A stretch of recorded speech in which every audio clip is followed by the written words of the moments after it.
ಶಾಂತಿ. ತಾರೀಕು 22/4/2026 ಪ್ರಾತಃ ಮುರಳಿ. ಮಧುರ ಮಕ್ಕಳೇ, ನೀವು ತಂದೆಯ ನೆನಪಿನಿಂದ ಅಕ್ಯುರೇಟ್ ಆಗಿರಿ.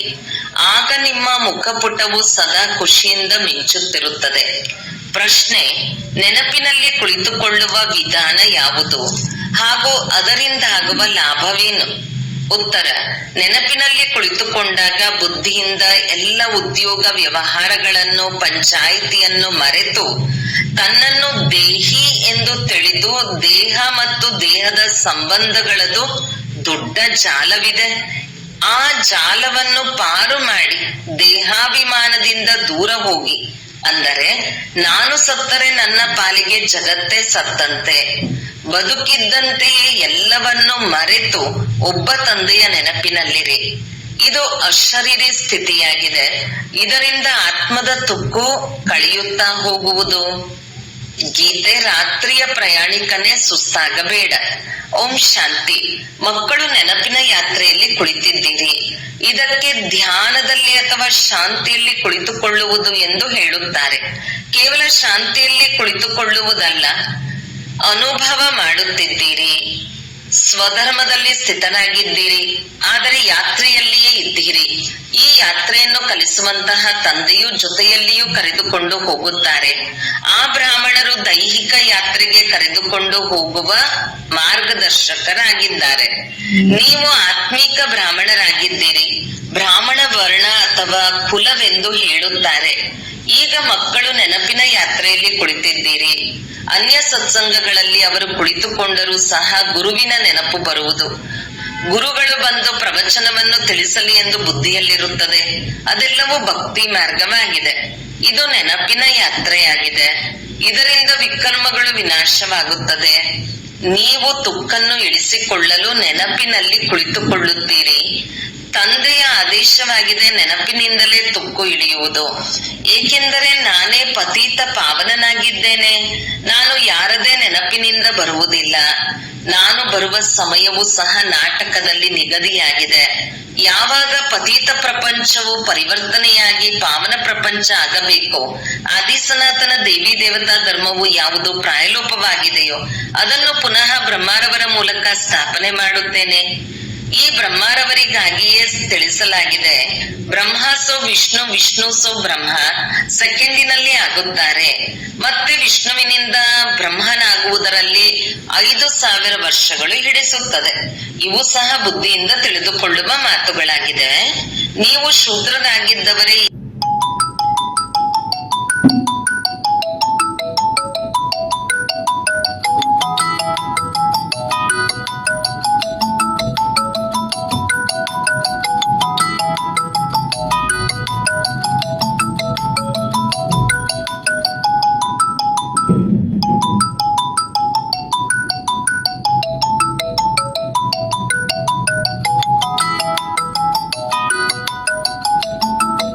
ಈಗ ಬ್ರಾಹ್ಮಣ ವರ್ಣದಲ್ಲಿ ಬಂದಿದ್ದೀರಿ.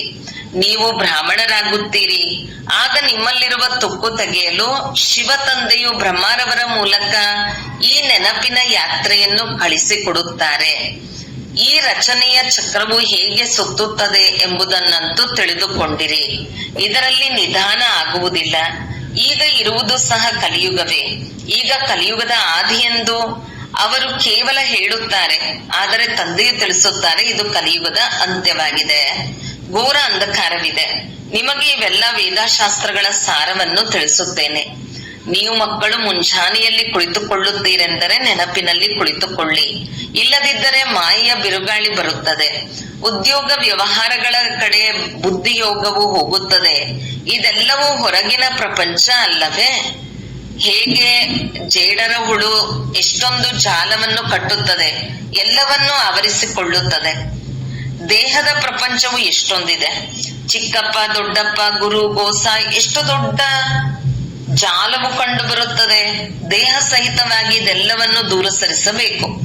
ಒಂಟಿ ದೇಹಿ ಆಗಬೇಕಾಗಿದೆ. ಮನುಷ್ಯರು ಶರೀರವನ್ನು ಬಿಟ್ಟಾಗ ಎಲ್ಲವನ್ನು ಮರೆತು ಹೋಗುತ್ತಾರೆ. ತಾವು ಸತ್ತರೆ ತನ್ನ ಪಾಲಿಗೆ ಜಗತ್ತೇ ಸತ್ತಂತೆ, ಈ ಪ್ರಪಂಚವು ಸಮಾಪ್ತಿಯಾಗಲಿದೆ ಎಂಬ ಜ್ಞಾನವು ಬುದ್ಧಿಯಲ್ಲಿದೆ. ತಂದೆಯು ತಿಳಿಸುತ್ತಾರೆ, ಜ್ಞಾನವನ್ನು ಕೇಳಲು ಬರದಿದ್ದರೆ ಕೇವಲ ನೆನಪು ಮಾಡಿ. ಹೇಗೆ ಬ್ರಹ್ಮ ತಂದೆಯನ್ನು ನೆನಪು ಮಾಡುತ್ತಾರೆ, ಕನ್ಯೆಯು ಪತಿಯನ್ನು ನೆನಪು ಮಾಡುತ್ತಾಳೆ, ಏಕೆಂದರೆ ಪತಿಯ ಪರಮೇಶ್ವರನಾಗಿ ಬಿಡುತ್ತಾರೆ. ಆದ್ದರಿಂದ ತಂದೆಯೊಂದಿಗಿನ ಬುದ್ಧಿಯು ಪತಿಯ ಕಡೆ ಹೊರಟು ಹೋಗುತ್ತದೆ. ಇಲ್ಲಂತೂ ಇವರು ಪತಿಯರಿಗೂ ಪತಿ ವರನಾಗಿದ್ದಾರಲ್ಲವೇ? ನೀವೆಲ್ಲರೂ ವಧುಗಳಾಗಿದ್ದೀರಿ. ಎಲ್ಲರೂ ಭಗವಂತನ ಭಕ್ತಿ ಮಾಡುವವರಾಗಿದ್ದಾರೆ. ಎಲ್ಲಾ ಭಕ್ತಿನಿಯರು ರಾವಣನ ಬಂಧನದಲ್ಲಿದ್ದಾರೆ ಅಂದಾಗ ಅವಶ್ಯಕವಾಗಿ ತಂದೆಗೆ ದಯೆ ಬರುತ್ತದೆ ಅಲ್ಲವೇ? ತಂದೆಯು ದಯಾಹೃದಯಿಯಾಗಿದ್ದಾರೆ. ಅವರಿಗೆ ದಯಾ ಸಾಗರನೆಂದು ಹೇಳಲಾಗುತ್ತದೆ. ಈ ಸಮಯದಲ್ಲಿ ಗುರುಗಳಂತೂ ಅನೇಕ ಪ್ರಕಾರದವರಿದ್ದಾರೆ. ಯಾರು ಸ್ವಲ್ಪ ಶಿಕ್ಷಣ ಕೊಡುವರೋ ಅವರಿಗೆ ಗುರುವೆಂದು ಹೇಳಿಬಿಡುತ್ತಾರೆ. ಇಲ್ಲಂತೂ ತಂದೆಯು ಸಮ್ಮುಖದಲ್ಲಿ ರಾಜಯೋಗವನ್ನು ಕಲಿಸುತ್ತಾರೆ. ಪರಮಾತ್ಮನ ಹೊರತು ಮತ್ಯಾರಿಗೂ ರಾಜಯೋಗವನ್ನು ಕಲಿಸುವುದು ಬರುವುದೇ ಇಲ್ಲ. ಪರಮಾತ್ಮನೇ ಬಂದು ರಾಜಯೋಗವನ್ನು ಕಲಿಸಿದ್ದರೂ ಮತ್ತೆ ಅದರಿಂದೇನಾಯಿತು ಇದು ಯಾರಿಗೂ ತಿಳಿದಿಲ್ಲ. ಗೀತೆಯ ಪ್ರಮಾಣವನ್ನು ಅನೇಕರು ಕೊಡುತ್ತಾರೆ. ಚಿಕ್ಕ ಕುಮಾರಿಯರು ಸಹ ಗೀತೆಯನ್ನು ಕಂಠಪಾಠ ಮಾಡುತ್ತಾರೆ. ಆಗ ಅವರದು ಸ್ವಲ್ಪ ಮಹಿಮೆಯಾಗುತ್ತದೆ. ಗೀತೆ ಏನು ಮರೆಯಾಗಿಲ್ಲ. ಗೀತೆಗೆ ಬಹಳ ಮಹಿಮೆ ಇದೆ. ಗೀತಾ ಜ್ಞಾನದಿಂದಲೇ ತಂದೆಯು ಇಡೀ ಪ್ರಪಂಚವನ್ನು ಪರಿವರ್ತನೆ ಮಾಡುತ್ತಾರೆ. ನಿಮ್ಮ ಕಾರ್ಯವನ್ನು ಕಲ್ಪತರು, ಕಲ್ಪವೃಕ್ಷದ ಸಮಾನ ಅಥವಾ ಅಮರರನ್ನಾಗಿ ಮಾಡಿಬಿಡುತ್ತೀರಿ. ನೀವು ಮಕ್ಕಳು ತಂದೆಯ ನೆನಪಿನಲ್ಲಿರುತ್ತೀರಿ. ತಂದೆಯ ಆಹ್ವಾನ ಮಾಡುವುದಿಲ್ಲ. ನೀವು ತಂದೆಯ ನೆನಪಿನಲ್ಲಿದ್ದು ಉನ್ನತಿ ಮಾಡಿಕೊಳ್ಳುತ್ತಿದ್ದೀರಿ. ತಂದೆಯ ಆದೇಶದಂತೆ ನಡೆಯುವ ಉಮಂಗವು ಇರಬೇಕು. ನಾವು ಶಿವತಂದೆಯನ್ನು ನೆನಪು ಮಾಡಿಯೇ ಭೋಜನವನ್ನು ಸ್ವೀಕರಿಸುತ್ತೇವೆ, ಅಂದರೆ ಶಿವತಂದೆಯ ಜೊತೆ ಸೇವಿಸುತ್ತೇವೆ. ಅಂಗಡಿಯಲ್ಲಿಯೂ ಅಲ್ಪ ಸ್ವಲ್ಪ ಸಮಯವು ಸಿಕ್ಕಿಯೇ ಸಿಗುತ್ತದೆ. ತಂದೆಗೆ ಪತ್ರ ಬರೆಯುತ್ತಾರೆ. ಕುರ್ಚಿಯ ಮೇಲೆ ಕುಳಿತುಕೊಂಡಾಗ ನೆನಪಿನಲ್ಲಿ ಕುಳಿತು ಬಿಡುತ್ತೇವೆ. ಆದ್ದರಿಂದಲೇ ಬಂದು ನೋಡುತ್ತಾರೆ. ಆಗ ಕುಳಿತಿದ್ದಂತೆಯೇ ಇವರು ಮೌನವಾಗಿ ಬಿಡುತ್ತಾರೆ, ಅರ್ಥಾತ್ ಅಶರೀರಿಯಾಗಿ ಬಿಡುತ್ತಾರೆ. ಕೆಲವರ ಕಣ್ಣುಗಳು ಮುಚ್ಚಲ್ಪಡುತ್ತವೆ, ಇನ್ನು ಕೆಲವರ ಕಣ್ಣುಗಳು ತೆರೆದಿರುತ್ತಾರೆ. ಇನ್ನು ಕೆಲವರು ಈ ರೀತಿ ಕುಳಿತಿರುತ್ತಾರೆ, ಅವರಿಗೆ ಏನೂ ಕಾಣುವುದಿಲ್ಲ, ಹೀಗೆ ಮಾಯವಾದಂತೆ ಇರುತ್ತಾರೆ. ಅಂದರೆ ತಂದೆಯು ಅವರ ಬುದ್ಧಿಯ ದಾರವನ್ನು ಸೆಳೆದರು. ಅವರು ಮೋಜಿನಲ್ಲಿ ಕುಳಿತಿರುತ್ತಾರೆ. ಅವರೊಂದಿಗೆ ನಿಮಗೆ ಏನಾಯಿತೆಂದರೆ ಯಾರಾದರೂ ಕೇಳುತ್ತಾರೆ. ಆಗ ನಾವು ತಂದೆಯ ನೆನಪಿನಲ್ಲಿ ಕುಳಿತಿದ್ದೇವೆ ಎಂದು ಹೇಳುತ್ತಾರೆ. ನಾವು ತಂದೆಯ ಬಳಿಗೆ ಹೋಗಬೇಕೆಂದು ಬುದ್ಧಿಯಲ್ಲಿರುತ್ತದೆ. ತಂದೆ ತಿಳಿಸುತ್ತಾರೆ, ಮಕ್ಕಳೇ ಆತ್ಮಾಭಿಮಾನಿಗಳಾಗಿರುವುದರಿಂದ ನೀವು ನನ್ನ ಬಳಿಗೆ ಬಂದು ಬಿಡುತ್ತೀರಿ. ಪವಿತ್ರರಾಗದೆ ಅಲ್ಲಿ ಹೋಗಲು ಸಾಧ್ಯವಿಲ್ಲ ಅಂದ ಮೇಲೆ ಈಗ ಪವಿತ್ರರಾಗುವುದು ಹೇಗೆ? ಅದನ್ನು ತಂದೆಯೇ ತಿಳಿಸುತ್ತಾರೆ. ಮನುಷ್ಯರು ತಿಳಿಸಲು ಸಾಧ್ಯವಿಲ್ಲ. ನೀವು ಅಲ್ಪ ಸ್ವಲ್ಪ ತಿಳಿದುಕೊಂಡಿದ್ದರೆ ಅನ್ಯರ ಕಲ್ಯಾಣವನ್ನು ಮಾಡಿರಿ. ನೀವು ಅನ್ಯರ ಕಲ್ಯಾಣ ಮಾಡುವ ತಂದೆಯ ಪರಿಚಯವನ್ನು ಕೊಡುವ ಪುರುಷಾರ್ಥವನ್ನು ಅವಶ್ಯಕವಾಗಿ ಮಾಡಬೇಕು. ಭಕ್ತಿ ಮಾರ್ಗದಲ್ಲಿಯೂ ಸಹ ಓ ಗಾಡ್ ಫಾದರ್ ದಯೆ ತೋರಿಸಿ ಎಂದು ಹೇಳಿ ನೆನಪು ಮಾಡುತ್ತಾರೆ. ಹೀಗೆ ಕೂಗುವುದು ಒಂದು ಹವ್ಯಾಸವಾಗಿ ಬಿಟ್ಟಿದೆ. ತಂದೆಯು ನೀವು ಮಕ್ಕಳನ್ನು ತಮ್ಮ ಸಮಾನ ಕಲ್ಯಾಣಕಾರಿಯನ್ನಾಗಿ ಮಾಡುತ್ತಾರೆ. ಮಾಯೆಯು ಎಲ್ಲರನ್ನೂ ಎಷ್ಟು ಬುದ್ಧಿಹೀನರನ್ನಾಗಿ ಮಾಡಿಬಿಟ್ಟಿದೆ. ಲೌಕಿಕ ತಂದೆಯೂ ಸಹ ಮಕ್ಕಳ ನಡವಳಿಕೆಯು ಸರಿ ಇಲ್ಲದಿರುವುದನ್ನು ನೋಡಿದರೆ ನೀನು ಬುದ್ಧಿಹೀನನಾಗಿದ್ದೀಯಾ ಎಂದು ಹೇಳುತ್ತಾರೆ. 1 ವರ್ಷದಲ್ಲಿಯೇ ತಂದೆಯ ಎಲ್ಲ ಆಸ್ತಿಯನ್ನು ಕಳೆದು ಬಿಡುತ್ತಾರೆ.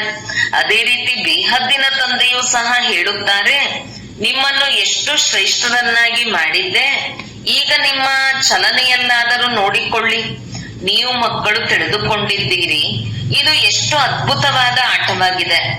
ಭಾರತದ ಎಷ್ಟೊಂದು ಅವನತಿಯಾಗಿ ಬಿಡುತ್ತದೆ. ಇದು ಭಾರತವಾಸಿಗಳ ಅವನತಿಯಾಗಿದೆ. ನಾವು ಬಹಳ ಕೆಳಗಿದ್ದೇವೆ, ಕಲಿಯುಗಿ ತಮೋಪ್ರಧಾನರಾಗಿದ್ದೇವೆ ಎಂಬುದನ್ನು ಅವರು ತಿಳಿದುಕೊಳ್ಳುವುದೇ ಇಲ್ಲ. ಭಾರತವು ಸ್ವರ್ಗವಾಗಿತ್ತು, ಅರ್ಥಾತ್ ಮನುಷ್ಯರು ಸ್ವರ್ಗವಾಸಿಗಳಾಗಿದ್ದರು. ಈಗ ಅದೇ ಮನುಷ್ಯರು ನರಕವಾಸಿಗಳಾಗಿದ್ದಾರೆ. ಈ ಜ್ಞಾನವು ಯಾರಲ್ಲಿಯೂ ಇಲ್ಲ. ಬ್ರಹ್ಮ ತಂದೆಗೂ ಸಹ ತಿಳಿದಿರಲಿಲ್ಲ. ಈಗ ಬುದ್ಧಿಯಲ್ಲಿ ಚಮತ್ಕಾರ ಬಂದಿದೆ. 84 ಜನ್ಮಗಳನ್ನು ಪಡೆದುಕೊಳ್ಳುತ್ತಾ ಏಣಿಯನ್ನು ಅವಶ್ಯಕವಾಗಿ ಕೆಳಗಿಳಿಯಬೇಕು. ಮೇಲೇರಲು ಸ್ಥಳವೂ ಇಲ್ಲ. ಇಳಿಯುತ್ತಾ ಪತೀತರಾಗಬೇಕು. ಈ ಮಾತು ಯಾರ ಬುದ್ಧಿಯಲ್ಲಿಯೂ ಇಲ್ಲ. ತಂದೆಯು ನೀವು ಮಕ್ಕಳಿಗೆ ತಿಳಿಸಿದ್ದಾರೆ, ಮತ್ತೆ ನೀವು ಭಾರತವಾಸಿಗಳಿಗೆ ತಿಳಿಸುತ್ತೀರಿ. ನೀವು ಸ್ವರ್ಗವಾಸಿಗಳಾಗಿದ್ದೀರಿ, ಈಗ ನರಕವಾಸಿಯಾಗಿದ್ದೀರಿ. ನಿಮಗೆ 84 ಜನ್ಮಗಳಿವೆ. ಪುನರ್ಜನ್ಮವಂತೂ ಎಲ್ಲರೂ ಒಪ್ಪುತ್ತಾರಲ್ಲವೇ? ಅಂದಾಗ ಎಲ್ಲರೂ ಅವಶ್ಯಕವಾಗಿ ಕೆಳಗಿಳಿಯಬೇಕು. ಎಷ್ಟು ಪುನರ್ಜನ್ಮಗಳನ್ನು ಪಡೆದುಕೊಂಡಿದ್ದೇವೆ ಎಂಬುದನ್ನು ಸಹ ತಂದೆಯು ತಿಳಿಸಿದ್ದಾರೆ. ಈ ಸಮಯದಲ್ಲಿ ನೀವು ಅನುಭವ ಮಾಡುತ್ತೀರಿ. ನಾವು ಪಾವನ ದೇವಿ ದೇವತೆಗಳಾಗಿದ್ದೆವು. ನಂತರ ರಾವಣನು ಪತೀತರನ್ನಾಗಿ ಮಾಡಿದನು. ಮತ್ತೆ ಶೂದ್ರರಿಂದ ದೇವತೆಗಳನ್ನಾಗಿ ಮಾಡುವುದಕ್ಕಾಗಿ ತಂದೆಯೇ ಬಂದು ಉದಿಸಬೇಕಾಗುತ್ತದೆ. ತಂದೆಗೆ ಮುಕ್ತಿದಾತ ಮಾರ್ಗದರ್ಶಕನೆಂದು ಹೇಳುತ್ತಾರೆ, ಆದರೆ ಅರ್ಥವನ್ನು ತಿಳಿದುಕೊಂಡಿಲ್ಲ. ಈಗ ಆ ಸಮಯವು ಬಹುಬೇಗನೆ ಬರಲಿದೆ, ಯಾವಾಗ ಎಲ್ಲರಿಗೂ ಸಹ ಇದು ಅರ್ಥವಾಗುವುದು.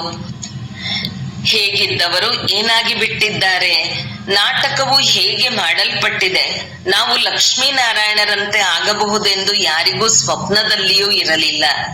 ತಂದೆಯು ಎಷ್ಟೊಂದು ಸ್ಮೃತಿಯಲ್ಲಿ ತೆಗೆದುಕೊಂಡು ಹೋಗುತ್ತಾರೆ. ತಂದೆಯಿಂದ ಈಗ ಆಸ್ತಿಯನ್ನು ಪಡೆದುಕೊಳ್ಳಬೇಕೆಂದರೆ ಶ್ರೀಮತದಂತೆ ನಡೆಯಬೇಕು. ನೆನಪಿನ ಯಾತ್ರೆಯ ಅಭ್ಯಾಸ ಮಾಡಬೇಕು. ನಿಮಗೆ ತಿಳಿದಿದೆ, ಪಾದ್ರಿಗಳು ತಿರುಗಾಡಲು ಹೋಗುತ್ತಾರೆಂದರೆ ಎಷ್ಟೊಂದು ಶಾಂತಿಯುತವಾಗಿ ನಡೆಯುತ್ತಾರೆ. ಅವರು ಕ್ರಿಸ್ತನ ನೆನಪಿನಲ್ಲಿರುತ್ತಾರೆ. ಕ್ರಿಸ್ತನ ಜೊತೆ ಅವರ ಪ್ರೀತಿ ಇದೆ. ನೀವು ಆತ್ಮಿಕ ಮಾರ್ಗದರ್ಶಕರು. ಪ್ರೀತಿ ಬುದ್ಧಿಯ ಪರಮಪ್ರಿಯ ಪರಮಪಿತ ಪರಮಾತ್ಮನ ಜೊತೆ ಇದೆ. ಇದನ್ನು ತಿಳಿದುಕೊಂಡಿದ್ದೀರಿ. ನಂಬರ್ವಾರ್ ಪುರುಷಾರ್ಥದ ಅನುಸಾರ ಕಲ್ಪದ ಹಿಂದಿನ ತರಹ ರಾಜಧಾನಿಯು ಅವಶ್ಯಕವಾಗಿ ಸ್ಥಾಪನೆಯಾಗುವುದು. ಯಾರೆಷ್ಟು ಪುರುಷಾರ್ಥ ಮಾಡಿ ಶ್ರೀಮತದಂತೆ ನಡೆಯುವರೋ ಅವರೇ ಪಡೆಯುವರು. ತಂದೆಯು ಬಹಳ ಒಳ್ಳೊಳ್ಳೆಯ ಮತವನ್ನು ನೀಡುತ್ತಾರೆ. ಆದರೂ ಸಹ ಗ್ರಹಚಾರವು ಈ ರೀತಿ ಕುಳಿತುಕೊಳ್ಳುತ್ತದೆ, ಶ್ರೀಮತದಂತೆ ನಡೆಯುವುದೂ ಇಲ್ಲ. ನಿಮಗೆ ತಿಳಿಸಿದೆ, ಶ್ರೀಮತದಂತೆ ನಡೆಯುವುದರಲ್ಲಿಯೇ ವಿಷಯವಿದೆ, ನಿಶ್ಚಯ ಬುದ್ಧಿಯಲ್ಲಿಯೇ ವಿಜಯವಿದೆ. ತಂದೆಯು ತಿಳಿಸುತ್ತಾರೆ, ನೀವು ನನ್ನ ಮತದಂತೆ ನಡೆಯಿರಿ. ಈ ಬ್ರಹ್ಮಾರವರು ಮತ ಕೊಡುತ್ತಾರೆಂದು ಏಕೆ ತಿಳಿಯುತ್ತೀರಿ? ಯಾವಾಗಲೂ ಶಿವ ತಂದೆಯು ಸಲಹೆ ನೀಡುತ್ತಾರೆಂದು ತಿಳಿಯಿರಿ. ಅವರಂತೂ ಸೇವೆಯ ಮತವನ್ನೇ ಕೊಡುತ್ತಾರೆ. ಬಾಬಾ ಈ ವ್ಯಾಪಾರ ಮಾಡುವುದೇ ಎಂದು ಕೆಲವರು ಕೇಳುತ್ತಾರೆ. ತಂದೆಯು ಈ ಮಾತುಗಳಿಗಾಗಿ ಮಾತು ಕೊಡುವುದಿಲ್ಲ. ಹೇ ಪತೀತ ಪಾವನ, ಬಂದು ನಮ್ಮನ್ನು ಪಾವನ ಮಾಡಿ ಎಂದು ನನ್ನನ್ನು ಕರೆಯುತ್ತೀರಿ. ಆದ್ದರಿಂದ ನಾನು ಆ ಯುಕ್ತಿಯನ್ನು ತಿಳಿಸುತ್ತೇನೆ. ಇದು ಬಹಳ ಸಹಜವಾಗಿದೆ. ನಿಮ್ಮ ಹೆಸರೇ ಆಗಿದೆ ಗುಪ್ತ ಸೇನೆ. ಇದಕ್ಕೆ ಅವರು ಸ್ಥೂಲ ಬಾಣ ಇತ್ಯಾದಿಗಳನ್ನು ತೋರಿಸಿದ್ದಾರೆ. ಆದರೆ ಇದರಲ್ಲಿ ಬಾಣ ಇತ್ಯಾದಿಯ ಮಾತಿಲ್ಲ. ಇದೆಲ್ಲವೂ ಭಕ್ತಿ ಮಾರ್ಗವಾಗಿದೆ. ತಂದೆಯು ಬಂದು ಸತ್ಯವಾದ ಮಾರ್ಗವನ್ನು ತಿಳಿಸುತ್ತಾರೆ. ಇದರಿಂದ ನೀವು ಅರ್ಧಕಲ್ಪ ಸತ್ಯ ಖಂಡಕ್ಕೆ ಹೋಗುತ್ತೀರಿ. ಅಲ್ಲಿ ಮತ್ಯಾವುದೇ ಖಂಡ ಇರುವುದಿಲ್ಲ. ಯಾರಿಗೆ ತಿಳಿಸಿದರೂ ಸಹ ಅವರು ಒಪ್ಪುವುದೂ ಇಲ್ಲ. ಕೇವಲ ಭಾರತವೇ ಇರಲು ಹೇಗೆ ಸಾಧ್ಯ ಎನ್ನುತ್ತಾರೆ. ಕ್ರಿಸ್ತನಿಗೆ 3000 ವರ್ಷಗಳ ಮೊದಲು ಭಾರತವು ಸ್ವರ್ಗವಾಗಿತ್ತು. ಆಗ ಮತ್ಯಾವುದೇ ಧರ್ಮಗಳಿರಲಿಲ್ಲ. ನಂತರ ವೃಕ್ಷವು ವೃದ್ಧಿ ಹೊಂದುತ್ತಾ ಇರುತ್ತದೆ. ನೀವು ಕೇವಲ ತಮ್ಮ ತಂದೆಯನ್ನು, ತಮ್ಮ ಧರ್ಮ ಕರ್ಮವನ್ನು ಮರೆತು ಹೋಗಿದ್ದೀರಿ. ಒಂದು ವೇಳೆ ತನ್ನನ್ನು ದೇವಿ ದೇವತಾ ಧರ್ಮದವರೆಂದು ತಿಳಿದುಕೊಂಡಿದ್ದೇ ಆದರೆ ಅಶುದ್ಧ ಪದಾರ್ಥಗಳನ್ನು ಸೇವಿಸುವುದೇ ಇಲ್ಲ. ಆದರೂ ಸೇವಿಸುತ್ತಾರೆ, ಏಕೆಂದರೆ ಆ ಗುಣ ಇಲ್ಲ. ಆ ಕಾರಣ ತಮ್ಮನ್ನು ಹಿಂದೂಗಳೆಂದು ಹೇಳಿಕೊಳ್ಳುತ್ತಾರೆ. ಇಲ್ಲವಾದರೆ ನಮ್ಮ ಹಿರಿಯರು ಇಷ್ಟು ಪವಿತ್ರರಾಗಿದ್ದಾರೆ ಮತ್ತು ನಾವು ಪವಿತ್ರರಾಗಿ ಬಿಟ್ಟಿದ್ದೇವೆ ಎಂದು ಸಂಕೋಚವಾಗಬೇಕು. ಆದರೆ ತಮ್ಮ ಧರ್ಮವನ್ನೇ ಮರೆತು ಬಿಟ್ಟಿದ್ದಾರೆ. ನೀವೀಗ ಡ್ರಾಮಾದ ಆದಿ ಮಧ್ಯ ಅಂತ್ಯವನ್ನು ಚೆನ್ನಾಗಿ ತಿಳಿದುಕೊಂಡಿದ್ದೀರಿ.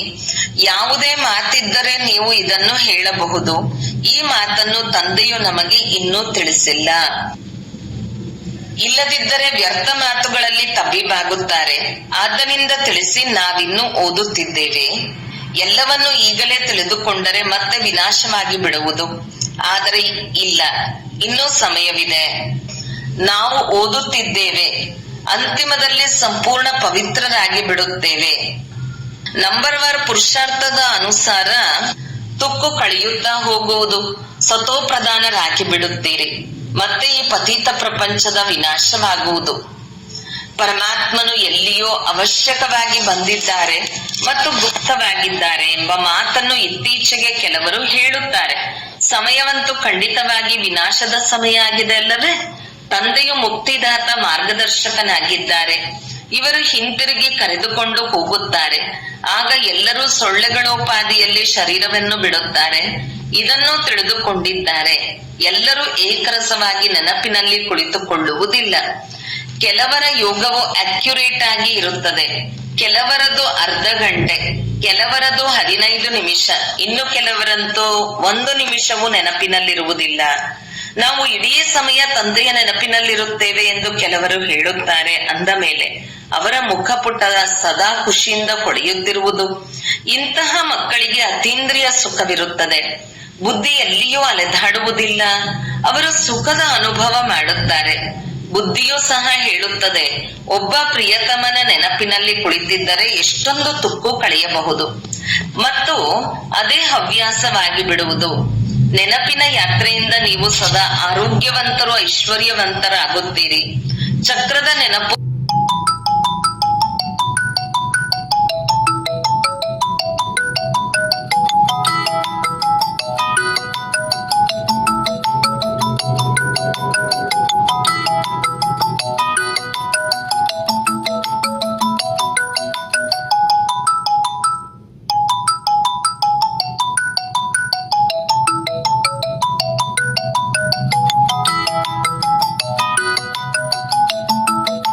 ಬಂದು ಬಿಡುತ್ತದೆ. ಕೇವಲ ನೆನಪಿನಲ್ಲಿರುವುದೇ ಪರಿಶ್ರಮವಾಗಿದೆ. ಬುದ್ಧಿಯಲ್ಲಿ ಚಕ್ರವು ಸುತ್ತುತ್ತಿರುತ್ತದೆ. ನೀವೀಗ ಮಾಸ್ಟರ್ ಬೀಜರೂಪರಾಗಿದ್ದೀರಿ. ನೆನಪಿನ ಜೊತೆಗೆ ಸ್ವದರ್ಶನ ಚಕ್ರವನ್ನು ತಿರುಗಿಸಬೇಕು. ನೀವು ಭಾರತವಾಸಿಗಳೇ ಲೈಟ್ ಹೌಸ್ ಆಗಿದ್ದೀರಿ. ಆಧ್ಯಾತ್ಮಿಕ ಲೈಟ್ ಹೌಸ್ ಆಗಿ ಎಲ್ಲರಿಗೆ ಮನೆಯ ಮಾರ್ಗವನ್ನು ತಿಳಿಸುತ್ತೀರಿ. ಅದನ್ನು ತಿಳಿಸಬೇಕಲ್ಲವೇ? ನೀವು ಮುಕ್ತಿ ಜೀವನ್ಮುಕ್ತಿಯ ಮಾರ್ಗವನ್ನು ತಿಳಿಸುತ್ತೀರಿ. ಆದ್ದರಿಂದ ನೀವು ಆಧ್ಯಾತ್ಮಿಕ ಲೈಟ್ ಹೌಸ್ ಆಗಿದ್ದೀರಿ. ನಿಮ್ಮ ಸ್ವದರ್ಶನ ಚಕ್ರವು ಸುತ್ತುತ್ತಿರುತ್ತದೆ. ಹೆಸರನ್ನು ಬರೆಯಬೇಕಾಗಿದೆ. ಅಂದ ಮೇಲೆ ತಿಳಿಸಲು ಬೇಕಲ್ಲವೇ? ತಂದೆಯು ತಿಳಿಸುತ್ತಿರುತ್ತಾರೆ. ನೀವು ಸನ್ಮುಖದಲ್ಲಿ ಕುಳಿತಿದ್ದೀರಿ. ಯಾರು ತಂದೆಯ ಜೊತೆ ಇದ್ದಾರೆಯೋ ಅವರಿಗಾಗಿಯೇ ಸನ್ಮುಖದಲ್ಲಿ ಜ್ಞಾನದ ಮಳೆಯಾಗುವುದು. ಎಲ್ಲದಕ್ಕಿಂತ ಹೆಚ್ಚಿನದಾಗಿ ಸಮ್ಮುಖದಲ್ಲಿ ಕೇಳುವಾಗ ಆನಂದವಾಗುತ್ತದೆ. ಎರಡನೆಯದಾಗಿ ಕ್ಯಾಸೆಟ್ನ ಮೂಲಕ ಕೇಳುವುದು. ಮೂರನೆಯದಾಗಿ ಮುರುಳಿ ಓದುವುದು. ಶಿವ ತಂದೆಯು ಬ್ರಹ್ಮಾರವರ ಮೂಲಕ ಎಲ್ಲವನ್ನೂ ತಿಳಿಸಿದ್ದಾರೆ. ಈ ಬ್ರಹ್ಮಾರವರು ಸಹ ತಿಳಿದುಕೊಂಡಿದ್ದಾರಲ್ಲವೇ? ಆದರೂ ಸಹ ನೀವು ಇದನ್ನೇ ತಿಳಿದುಕೊಳ್ಳಿ. ನಮಗೆ ಶಿವ ತಂದೆಯು ತಿಳಿಸುತ್ತಾರೆ. ಈ ರೀತಿ ತಿಳಿದುಕೊಳ್ಳದೆ ಇರುವ ಕಾರಣ ಬಹಳ ಉಲ್ಲಂಘನೆ ಮಾಡುತ್ತಾರೆ. ಶಿವ ತಂದೆಯು ಏನು ಹೇಳುವರು ಅದು ಕಲ್ಯಾಣಕಾರಿಯೇ ಆಗಿದೆ. ಬಲೆ ಅಕಲ್ಯಾಣವಾಗಬಹುದು, ಅದು ಸಹ ಕಲ್ಯಾಣದ ರೂಪದಲ್ಲಿ ಬದಲಾಗುವುದು. ಒಳ್ಳೆಯದು. ಮಧುರಾತಿ ಮಧುರ ಅಗಲಿ ಹೋಗಿ ಮರಳಿ ಸಿಕ್ಕಿರುವ ಮಕ್ಕಳ ಪ್ರತಿ ಮಾತಪಿತಾ ಬಾಪ್ದಾದರವರ ನೆನಪು, ಪ್ರೀತಿ ಹಾಗೂ ಸುಪ್ರಭಾತ. ಆತ್ಮೀಯ ಮಕ್ಕಳಿಗೆ ಆತ್ಮೀಯ ತಂದೆಯ ನಮಸ್ತೆ. ಧಾರಣೆಗಾಗಿ ಮುಖ್ಯ ಸಾರ: ತಂದೆಯ ಪ್ರತಿ ಆದೇಶದಂತೆ ನಡೆದು ತಮ್ಮ ಉನ್ನತಿ ಮಾಡಿಕೊಳ್ಳಬೇಕು. ಒಬ್ಬ ತಂದೆಯೊಂದಿಗೆ ಸತ್ಯವಾದ ಪ್ರೀತಿಯನ್ನಿಡಬೇಕು. ನೆನಪಿನಲ್ಲಿಯೇ ಭೋಜನವನ್ನು ತಯಾರಿಸಬೇಕು ಹಾಗೂ ಸ್ವೀಕರಿಸಬೇಕು. 2. ಆತ್ಮಿಕ ಲೈಟ್ ಹೌಸ್ ಆಗಿ ಎಲ್ಲರಿಗೆ ಮುಕ್ತಿ ಜೀವನ್ಮುಕ್ತಿಯ ಮಾರ್ಗವನ್ನು ತಿಳಿಸಬೇಕು. ಅವಶ್ಯಕವಾಗಿ ತಂದೆಯ ಸಮಾನ ಕಲ್ಯಾಣಕಾರಿಯಾಗಬೇಕು. ವರದಾನ: ಸದಾ ಏಕರಸ ಸ್ಥಿತಿಯ ಆಸನದಲ್ಲಿ ಕುಳಿತಿರುವಂತಹ ಬಾಪ್ದಾದರವರ ಹೃದಯ ಸಿಂಹಾಸನಧಾರಿ ಭವ. ಅತ್ಯಂತ ಶ್ರೇಷ್ಠವಾದ ಸಿಂಹಾಸನವೆಂದರೆ ಬಾಪ್ದಾದರವರ ಹೃದಯ ಸಿಂಹಾಸನಧಾರಿ ಆಗುವುದಾಗಿದೆ. ಆದರೆ ಆ ಸಿಂಹಾಸನದಲ್ಲಿ ಕುಳಿತುಕೊಳ್ಳುವುದಕ್ಕಾಗಿ ಅಚಲ ಅಡೋಲ ಏಕರಸ ಸ್ಥಿತಿಯ ಸಿಂಹಾಸನ ಇರಬೇಕು. ಒಂದು ವೇಳೆ ಈ ಸ್ಥಿತಿಯ ಸಿಂಹಾಸನದಲ್ಲಿ ಸ್ಥಿತರಾಗಿದ್ದರೆ ಬಾಪ್ದಾದರವರು ಹೃದಯವೆಂಬ ಸಿಂಹಾಸನದಲ್ಲಿಯೂ ಸ್ಥಿತರಾಗಲು ಸಾಧ್ಯವಿಲ್ಲ. ಇದಕ್ಕಾಗಿ ತಮ್ಮ ಭೃಕುಟಿಯ ಸಿಂಹಾಸನದಲ್ಲಿ ಅಕಾಲ ಮೂರ್ತಿಯನ್ನಾಗಿ ಸ್ಥಿರವಾಗಿ ಬಿಡಿ. ಈ ಸಿಂಹಾಸನದಿಂದ ಮತ್ತೆ ಮತ್ತೆ ಏರುಪೇರಾಗಬಾರದು. ಇದರಿಂದ ಬಾಪ್ದಾದರವರ ಹೃದಯ ಸಿಂಹಾಸನದಲ್ಲಿ ಕುಳಿತುಕೊಳ್ಳಲು ಸಾಧ್ಯವಾಗುವುದು. ಸ್ಲೋಗನ್: ಶುಭ ಚಿಂತನೆಯ ಮೂಲಕ ನಕಾರಾತ್ಮಕವನ್ನು ಸಕಾರಾತ್ಮಕದಲ್ಲಿ ಪರಿವರ್ತನೆ ಮಾಡಿರಿ. ಅವ್ಯಕ್ತ ಸೂಚನೆ: ಮಹಾನ್ ಆಗಲು ಮಧುರತೆ ಮತ್ತು ನಮ್ರತೆಯ ಗುಣ ಧಾರಣೆ ಮಾಡಿ. ನಿಮ್ಮ ಪ್ರತಿ ಮಾತಿನಲ್ಲಿ ಮಧುರತೆ, ಸಂತುಷ್ಟತೆ, ಸರಳತೆ, ನವೀನತೆ ಇರಲಿ. ಬ್ರಾಹ್ಮಣ ಆತ್ಮರ ಮಾತು ಸಾಧಾರಣ ಮಾತಾಗಬಾರದು. ಇದೇ ಮಹಾಮಾತೆ ಮತ್ತು ಇದೇ ನವೀಕರಣವಾಗಿದೆ. ಮಧುರ ಮಾತು, ಮಧುರ ಸಂಸ್ಕಾರ, ಮಧುರ ಸ್ವಭಾವದ ಮೂಲಕ ಅನ್ಯರನ್ನು ಸಹ ಮುಖವನ್ನು ಮಧುರ ಮಾಡುತ್ತಿರುತ್ತೀರಿ. ಸದಾ ಅಥಕ್ ಭವ ಮತ್ತು ಮಧುರ ಭವದ ವರದಾನಗಳಿಂದ ಮುಂದುವರಿಯಿರಿ. ಹಾರುತ್ತಾ ನಡೆಯಿರಿ. ಓಂ ಶಾಂತಿ.